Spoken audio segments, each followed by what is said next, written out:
आगामी सार्वत्रिक विधानसभा निवडणूक 2024च्या अनुषंगाने आंतरराज्य सीमा समन्वय बैठक आयोजित करून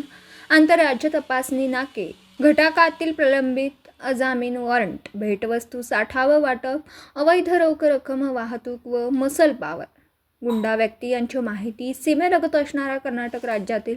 जिल्हा घटकांसोबत देवाणघेवाण करण्यात आली. विशेष पोलीस महानिरीक्षक कोल्हापूर परिक्षेत्र यांच्या अधीनस्थ खाली दिनांक 14 नोव्हेंबर रोजी कर्नाटक राज्यासोबत सीमा समन्वय बैठक आयोजित करण्यात आली. सदर बैठक कोल्हापूर परिक्षेत्राचे विशेष पोलीस महानिरीक्षक सुनील फुलारी यांच्या मार्गदर्शनाखाली घेण्यात आली.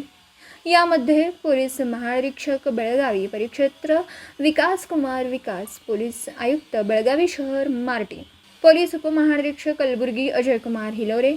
पोलीस अधीक्षक बेळगावी ग्रामीण डॉक्टर भीमाशंकर गुळदे, पोलीस अधीक्षक विजयापूर प्रसन्न देसाई, पोलीस अधीक्षक बिदर प्रदीप गुट्टी, पोलीस अधीक्षक कलबुर्गी अद्रू श्रीनिवास, पोलीस अधीक्षक कोल्हापूर महेंद्र पंडित, पोलीस अधीक्षक सोलापूर ग्रामीण अतुल कुलकर्णी, अपर पोलीस अधीक्षक सांगली श्रीमती रितू खोकर व अपर पोलीस अधीक्षक जय श्री देसाई हे हजर होते. सदर बैठकीमध्ये आंतरराज्य सीमा तपासणी नाके कामगिरीचा आढावा घेण्यात आला. अजामीन पात्र वॉरंट, पाहिजे फरारी आरोप, सीमा भागातील गुन्हेगारी टोळ्या व गुन्हेगार यांची माहिती एकमेकांना प्रदान करणं, अजामीन पात्र वॉरंट बजावणीस प्राधान्य देणं, ज्यामुळे निवडणूक कालावधीत गुन्हेगारी पार्श्वभूमी असणाऱ्या गुन्हेगारांवर निबंध ठेवता येतील. कर्नाटक व महाराष्ट्रातील सीमावर्ती भागातील पोलीस ठाणे स्तर व उपविभाग स्तरावर सीमा समन्वय भेटो व बैठका घेऊन पोलीस ठाणे व उपविभाग यांच्याकडील गोपनीय माहितीचं आदान प्रदान करणं,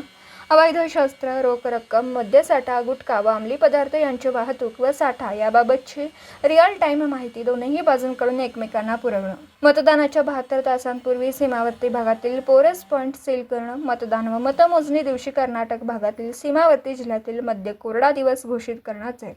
आगामी काळात सीमा तपासणी नाक्यांवर अधिक लक्ष केंद्रित करून अवैध गांजा, दारू, पैसे यांच्यावर प्रभावी कारवाई करण्याबाबत अधिक भर देणं